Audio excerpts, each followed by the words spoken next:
அப்போ ஒரு ராக்கெட்டு கூட யார் கண்டுபிடிச்சாங்கன்னு பார்த்தோம்னா, நேற்று தினத்தில் நான் பார்த்தேன். ஒரு சாதாரண ஒரு மனுஷன் தான் அன்னைக்கு கண்டுபிடிச்சு அதை சந்தோஷப்படுறாங்க. அதை அனுப்பிச்சு மேல இருக்கிறது எல்லாமே வீடியோ எடுத்து அனுப்புங்க. இன்னும் அதுல இருந்து பார்த்தோம்னா அது ஒரு பெரிய அதிசயம். எது நடந்தாலும் உடனே அங்கிருந்து நமக்கு என்ன பண்ணுங்க, ஒரு ஜிராஸ் மாதிரி அனுப்பிச்சு நம்ம எல்லாம் பார்க்க முடியுது. மேல இருந்து பார்க்கறது தேவன். அவர் பரலோகத்தில் இருக்கிறாரு, நம்மள எல்லாரும் நோக்கி பார்க்கிறாரு. ஆனா நம்ம வாழ்க்கையே அவர் கையில கொடுக்கும் போது, மனுஷனுடைய வாழ்க்கை அவர் அதுதான் கேட்கிறாருங்க. உன் இதயத்துல எனக்கு என்ன பண்ண இடம் கொடுப்பா, உன் இதயத்துல மட்டும்தான் எனக்கு இடம் கேட்கிறேன் நான். எதுக்கோ நம்ம இடம் கொடுக்குறோம். ஆனா இதயத்துல அவருடைய வசனத்துக்கு அவர் நம்ம ஆளுக்கு பண்ணணும். நம்ம அவருக்காக நம்ம ஆய்வேன்றது ஒரு திட்டத்தை. அதுதான் இங்க நம்ம பார்க்கும்போது காலேபு யோசுவா செஞ்சாங்க, 2 பேர் செஞ்சாங்க. பார்க்கும்போது அங்க எல்லாரும் காட்டிலும் அந்த 12 கோத்திரத்துல 2 பேர் மட்டும் என்ன பண்றாங்க, அந்த 12 அந்த கோத்திரத்தில் இருக்கிறவங்க எல்லா பேர் 10 பேர் துர்ச்செய்தி சொன்னார்கள். ஆனா நல்ல செய்தி சொன்னவங்க 2 பேர். இவங்களுக்கு மட்டும் எப்படி வந்துச்சு அந்த யோசனை அப்படின் போது, நீ யோசிச்சா உனக்கு யோசனை கொடுக்கிறவர் அவர் பெரியவரா இருக்கிறார். உண்மையில் கண்ணை வைத்து உனக்கு ஆலோசனை சொல்லி உன் நடக்க வேண்டிய வழியில உன்னை நடத்த அவனால் முடியும். நான் வரும்போது கூட சின்ன ஒரு அற்புதத்தை நினைச்சேன். வந்துனே இருக்கிற ஆட்டோல இன்னைக்கு இது வேணும்னு நம்ம கேட்டோம்னா தேவன் செய்வாருங்க. செய்யறாரா செய்ய மாட்டாரான்னா நம்ம கண்ணு கூட நம்ம பார்க்க முடியும். அங்க கேளுங்க, நாங்க எப்படி ஐயா பிரவேசம் நம்ம போவோமா அப்படின்னா, போக மாட்டோம்னா போக மாட்டோம். நம்ம வாயிலே வச்சுட்டாருங்க. ஜீவனும் மரணமும் நம்ம கையில இருக்குது. எப்பவுமே நம்ம சொல்ல வேண்டியது, இது கிடைக்கும், இது செய்வான், இது என்னால முடியும் அப்படின்னு நீ ஆரம்பிச்சினா தேவன் உன்னோடு இருந்து அதை செய்து உனக்காக சந்தோஷத்தை அப்படியே நிரப்புறது என் வாழ்க்கையில நான் பார்த்திருக்கிறேன். அந்த சந்தோஷத்தினால தான் நான் எப்பவுமே சந்தோஷமா இருக்கிறேன் அப்படின்னு பவுல் சொல்லுது. பிலிப்பியர் 4:4 வாசிங்க ஒரு வாட்டி. அது வாசிச்சுட்டு திரும்ப நம்ம கர்த்தருக்குள்ள நம்ம பாருங்க அந்த வாசனத்தை எடுக்கலாம். கர்த்தருக்குள் எப்பொழுதும் சந்தோஷமா இருங்கள். பாருங்க, கர்த்தருக்குள்ள நம்ம எப்ப சந்தோஷமா இருங்க, சந்தோஷமா இருங்கள் என்று மறுபடியும் சொல்லுகிறேன் அப்படின்றாங்க. அப்போ நம்ம எப்ப சந்தோஷமா இருக்க முடியும்னா அவருக்குள்ள நம்ம இருக்கும்போது தான் நாம் சந்தோஷமா இருக்க முடியும். அந்த சந்தோஷம் வெளியே இருந்து வர முடியாதுங்க. நம்ம பக்கத்திலே நம்ம உள்ளத்திலே வச்சுக்கிறாரு. அது நீ சந்தோஷம் வேணா சந்தோஷம் எடுத்துக்கலாம், இல்ல நீ பாதியே நினைச்சுன்னு அந்த பாதியே உனக்குள்ள இருக்கு. சந்தோஷம் மகிழ்ச்சி எப்பத்துல இருந்து இது தெரியுங்களா? நம்ம பிறக்கிறதுக்கு முன்னே நமக்குள்ள வச்சுட்டாருங்க தேவன். சரிங்களா? ஒரு விஷயத்தை நம்ம நல்லா யோசனை பண்ணோம்னா, ஒரு மனுஷன் அவனுடைய சிந்தையிலே அவன் சிந்திச்சு, எங்க 2 பேரும் சிந்திக்கிறாங்க என்னன்னா, நான் தேவன் கொடுக்கறதான அந்த தேசத்தை நம்ம போய் என்ன பண்ணலாம், அவருக்கு சொல்லிட்டுக்கிறாரு, நம்ம போய் சுதந்திரிக்கலாம் வாங்க அப்படின்னு சொல்றாங்க. 13ஆம் அதிகாரத்துல 37ஆம் வசனத்தை பாருங்க, அந்த வசனத்தை வாசிக்கலாம். என்ன அதிகாரம்? என்னாகமும் 13:37 இருந்து பாருங்க. 37 இல்ல 27 பாருங்க.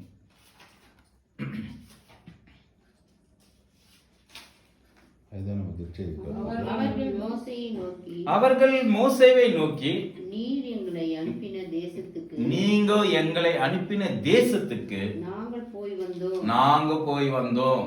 அது பாலும் தேனும் ஓடுகிற தேசம் தான். பாருங்க, பாலும் தேனும் ஓடுகிற தேசம் தானே இது. கனி, அதோடைய கனி. எத்தனை சொல்றாங்க பாருங்க, நீங்க போங்க போய் பாருங்க அப்படின்னு சொன்னா, போய் பார்த்தது மட்டுமல்ல அது கனியை தூக்கின்னு வராங்க. ஆனாலும் கூட அந்த தேசத்திலே குடியிருக்கிற ஜனங்கள் பலவான்கள், பட்டணங்கள் அரணிப்பானகள் மிகுந்த பெரியவையாக இருக்கிறது. பாருங்க, ஏனாக்கின் குமாரனாக குமாரரையும் கண்டோம். குமாரர்களோடு நாங்க பார்த்து வந்திருக்கிறோம். அமிலேக்கல் தென்புறமான தேசத்தில் குடியிருக்கிறார்கள். பாருங்க, தேசத்தில் குடியிருக்கிறார்கள். எகிப்தியரும், ஏத்தியரும், எபூசியரும், எமோரியரும், மலை நாட்டில் ஆ, குடியிருக்கிறார்கள். குடியிருக்கிறார்கள். கானானியர் கானானியர் கடலருகேயும் கடலருகேயும் யோர்தான் நண்டையிலும் யோர்தான் நந்தையிலும் குடியிருக்கிறார்கள் குடியிருக்கிறார்கள் என்றார்கள். என்று சொன்னார். அப்புறம் பாருங்க. அப்பொழுது காலேப் அப்போது காலேப் மோசேக்கு முன்பாக மோசேக்கு முன்பாக ஜனங்களை அமர்த்தி, பாருங்க, ஜனங்கள் எல்லாம் நீங்க சும்மா கொஞ்ச நேரம் உட்காருங்கப்பா என்று சொல்லி நாம் உடனே போய் அதை சுதந்தரித்துக் கொள்வோம். சுதந்தரித்துக் கொள்வோம். நாம் அதை எளிதாய் ஜெயித்துக் கொள்ளலாம் என்றான். பாருங்க, எளிதா ஜெயித்துக் கொள்ளலாம் என்றார். சும்மா கிடைச்சிருச்சீங்க, நம்ம தேவன் கொடுக்க போறாரு. எளிதா என்னங்க, ஃப்ரீயா கிடைக்க போகுது. அது நீ என்ன பண்ண, பெற்றுக்கொள் அப்படின்னு சொல்றாரு. திரும்ப பாருங்க. அப்புறம் நாங்கள் போய் சுற்றி பார்த்து வந்த அந்த தேசம், பாருங்க, நாங்க சுத்தி பார்த்து வந்த அந்த தேசத்தில் தன் குடிகளை பட்சிக்கிற தேசம், பாருங்க, இன்னொருத்தர் சொல்றாங்க உடனே, அங்க குடிகள் பட்சிக்கிறதான தேசம், நாங்கள் அதிலே கண்ட ஜனங்கள் எல்லாரும் மிகவும் மிகவும் பெரிய ஆட்கள். பாருங்க, இன்னொருத்தர் சொல்றாங்க, நாம போய் அதுல குடி இருக்கலாம், நம்ம போய் சுதந்திரத்துக்கலாம், இழுவாக்கு இது ரொம்ப கஷ்டம் இல்லாதுன்னு சொன்னா, இங்க இன்னொருத்தர் சொல்றாங்க, இப்படிதான் உலகத்துல மனைவிக்கு விரோதமா, வீட்டுக்காருக்கு விரோதமா, பிள்ளைகளுக்கு விரோதமா இப்படி எல்லாம் பேசுவான். அவன் வந்து நான் பண்ணுவேன் அப்படின்னு சொல்லுவான் புள்ள, ஆனா நீ போய் பண்ணுவியா அப்படின்னு சொல்லுவான். அப்ப பாருங்க, விரோதமா இங்க பேசுறாங்க. திரும்ப அங்கே ராட்சத பிரவியான, பாருங்க, ராட்சரி பெரியான யானாக்கி குமாரனாக ராட்சதரையும் கண்டோம். நாங்கள் எங்க பார்வைக்கு வெட்டு கிளிகளை போல், வாங்க பாருங்க, ஆங்க பார்வைக்கு இங்க வெட்டுக்கிளியா இருந்தோம்.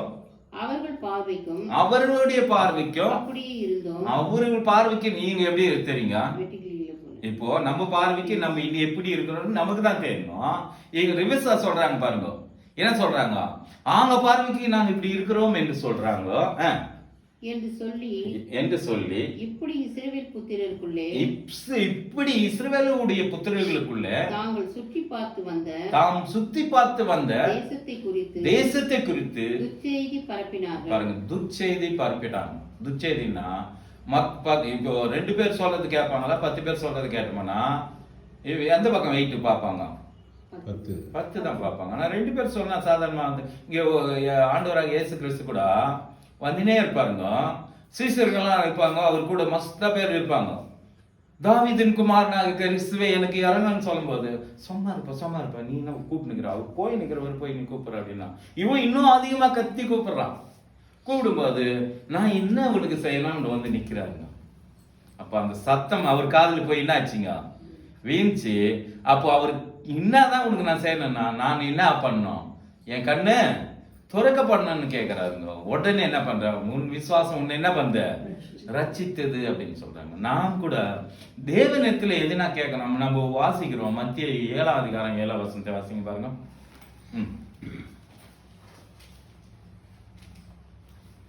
அங்க அப்படிதான் கேட்கிறாங்க. 10 பேர் சொல்றதுதான் அதிகமா நம்புறாங்களே காணி, அந்த 2 பேர் சொல்றது யாருமே கீழ்ப்பல்ல. ஆனா தேவன் கர்த்தர் இந்த தேசத்தை நமக்கு கொடுக்கிறார் என்று சுதந்திரித்துக் கொள்ளலாம்னு 2 பேர் இருந்தாங்க. பாருங்க 7:7 வாசிங்க பாருங்க. கேளுங்கள் உங்களுக்கு கொடுக்கப்படும், வெத்துக்குடி మీకు దొరుకును, பாருங்க, தட்டினால் உங்களுக்கு திறக்கப்படும்.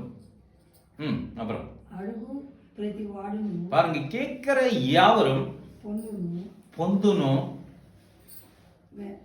వెతికే వారికి దొరుకును, తట్టు వారికి తీయబడును.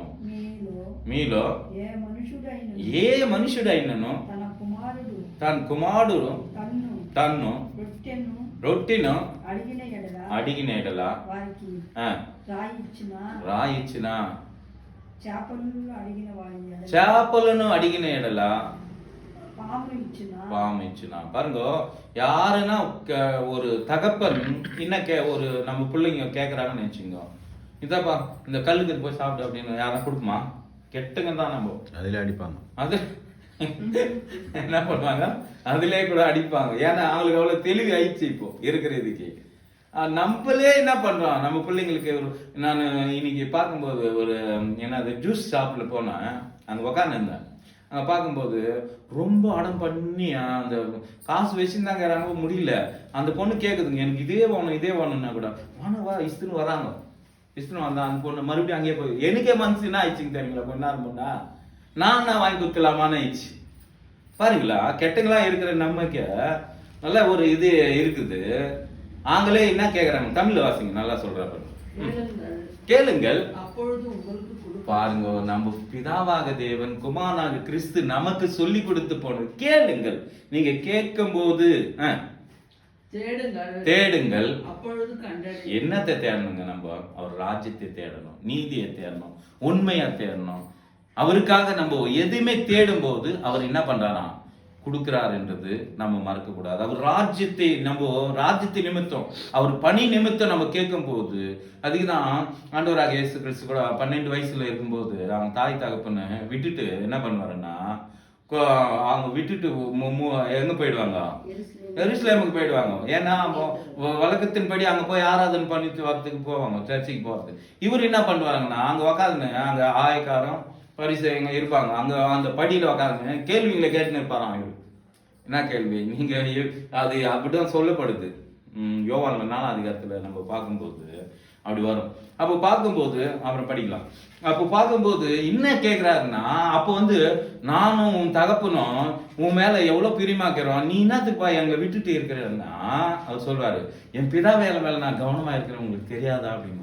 எவ்வளவு வயசுன்னு சொல்றாங்க, 12 வயசுல அவருக்கு என்ன யோசனை இருந்துக்குது பாத்தீங்களா. உனக்கு எனக்கு நம் கடவுளுக்குள்ள நம்ம என்ன பண்ணணும், நம்ம பிள்ளைகளை வளர்க்கணும். காரணம், நாம் என்ன நம்ம சிந்திக்கிறோமோ நம்ம பிள்ளைங்களுக்கு கூட அந்த சிந்தனை நம்ம கற்றுக் கொடுக்கணும். அதனால்தான் உன் கண்களுக்கு தேவனுடைய வசனத்தை என்ன பண்ணுங்க, இதெல்லாம் என்னத்துக்கு நம்ம ஏறி வச்சுக்கிறோம் எல்லாம் பாத்தீங்களா. அந்த வசனத்தை நம்ம பார்க்கும்போது அந்த வசனம் நமக்கு நம்ம இடத்தக்க பிரார்த்தனை செய்யலைன்னா 1 தசனோக்கு 5:15 நம்ம பார்த்தோம்னா எப்பவுமே இடைவிடாம நம்ம ஜெபிக்கணும். நமக்கு டைம் கிடைக்கும் போதெல்லாம் ஜெபிக்கணும்னு இருக்குது. கர்த்தர் உன்னை ஆசீர்வதிப்பார் ஒரு வசனம் இருக்கு.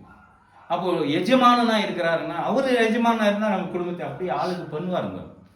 உன்னை வாழாக்காம தலாக்குவன் என்னன்னு சொல்ற. அப்ப பார்த்தோம்னா 2 பேருக்கு ஒரு வித்தியாசம் இருந்துச்சு, ஆனா 10 பேருக்கு ஒரு விசுவாசம் இல்லாததா இருந்துச்சு. துர்ச்செய்தியை கொண்டு வந்துட்டாங்க. துர்ச்செய்தினால அவங்க என்ன பண்ணீங்க, அந்த தேசத்துல பிரவேசம் முடியாது. நம்ம உள்ளத்துல நம்ம என்ன சிந்திக்கிறோமோ அந்த சிந்தை. ஏன்னா பயத்தையே நம்ம வச்சுக்கணும்னா பயமே நம்ம வாழ்க்கையெல்லாம். தேவனுக்குள்ள நீ எதுவுமே ஆகட்டும். நான் போன வாரத்தில் ஒரே ஒரு விஷயத்தை இன்னைக்கு வரைக்கும் நான் சொல்ல முடியும். ஏன்னா ஒன்று நிர்ணயம் பண்ணிட்டா தேவனே அதை செய்து முடிக்கிறாங்களாம். அவர் நிர்ணயித்த காலத்தை நம்ம நேற்று நம்ம வெள்ளிக்கிழமோ இல்லை கட்டி ஞாயிற்றுக்கிழமை பார்த்தோம்னு நினைக்கிறேன். பார்க்கும்போது தேவன் அந்தந்த காலத்தில் அதை நிர்ணயிச்சது செஞ்சுனே வராது. இவர் சிறியலுக்குள்ள யாக்கோபு 4ஆம் அதிகாரத்துல 13ஆம் வசனத்துல எப்போ நமக்கு தெரியும் நல்லா. அவர் நிர்ணயிச்சு ஸ்திரீகளுக்குள்ள இவர் பிறக்கணும்னு அவர் நிர்ணயிச்சனால்தான் என்ன பண்ணாருங்க, அந்த காலத்துல அதே நேரத்துல அவர் பிறக்க வச்சு அவர் குமாரனை அனுப்பி அவங்களுக்கு பிடிக்கணும்னு வராங்க இயேசு கிறிஸ்துவை. அது வரைக்கும் யாருமே ஒன்றும் பண்ணல, அவரே ஒப்பு கொடுக்குறாருங்க தெரியுங்களா. நல்லா அவரு தான் ஒப்பு கொடுக்க முடிஞ்சு. ஏன்னா ஒரு அம்மா பாருங்க, நெசனாக இயேசுவை நீங்க தேடுறீங்களான்னா, ஆமா நாங்க தேடுறோம்னா யாரு இது, நான் தான்ன்றாருங்க. உடனே அவங்க பின்னிட்டு போயிடறாங்க. அப்ப தேடினாலும் அங்க அவர் என்ன பண்ண முடியல, பிடிக்க முடியல. காரணம் அவரே தான் ஒப்பு கொடுக்கணும். அவர் ஒப்பு கொடுத்தாதான். ஏன்னா அவர்னால எல்லாம் அவர் வாயிலிருந்து வர எந்த ஒரு அத்தி செடியை பார்த்து என்ன பண்ணுவாங்க, பட்டு போனா சீசங்க போயினேங்கிறாங்க. போயிட்டு திரும்ப வரும்போது என்ன ஆகுதுங்க, பட்டு போயிருக்குது. ஏன்னா அந்த காலத்துல அது என்ன பண்ணல, பலன் கொடுக்காது. அவர் பசியாகுதுன்னதுக்காக என்னாரான்னு பார்த்தோம்னா அவர் வார்த்தையில அவ்வளோ வல்லமை இருந்தது. உன் வாயில கூட என் வாயில கூட அவர் வல்லமை வச்சிருக்கிறார். அதனால நீங்க பேசும்போது ரொம்ப ஜாகிரதா பேச வேண்டியதா இருக்கிறது. நாம் என்ன சொல்றோம், அதனால நீங்க யாரை நீங்க ஆசீர்வதிக்கிறீங்களா, என்ன ஆவீங்க, ஆசீர்வாதமா இருப்பாங்க. நம்ம பிள்ளைங்களை பார்த்து நீ ஆசீர்வாதமா இருப்ப, நீ நல்லா படிப்ப, நீ நல்லா இருப்ப அப்படின்னு நம்ம உற்சாகப்படுத்தணும். சின்ன பசங்களுக்கு கூட சொல்லி தராங்க உலகத்தில் இருக்கிறது. அவங்க பிரதர் சொன்னா தெரியுங்களா, இன்னைக்கு யாரு ரொம்ப அதிகமா கொண்டாடுறாங்க நியூ இயர்னா, எல்லாருக்கும் ஒரு சந்தோஷமான நல்லவனா கெட்டவனா அவன் முன்ன என்ன சொல்றான், ஹாப்பி நியூ இயர்ன்னு சொல்லிடுறோம். காரணம் அந்த வார்த்தை மனுஷனுக்குள்ள உள்ள போதுங்க. அந்த உள்ள போய் அவனுக்கு சந்தோஷம் சமாதானத்தை கொடுக்குது. தெரியாதவன் அந்த கூட கை குத்து குலுக்கி என்ன பண்றாங்க, சந்தோஷம் படுறாங்க.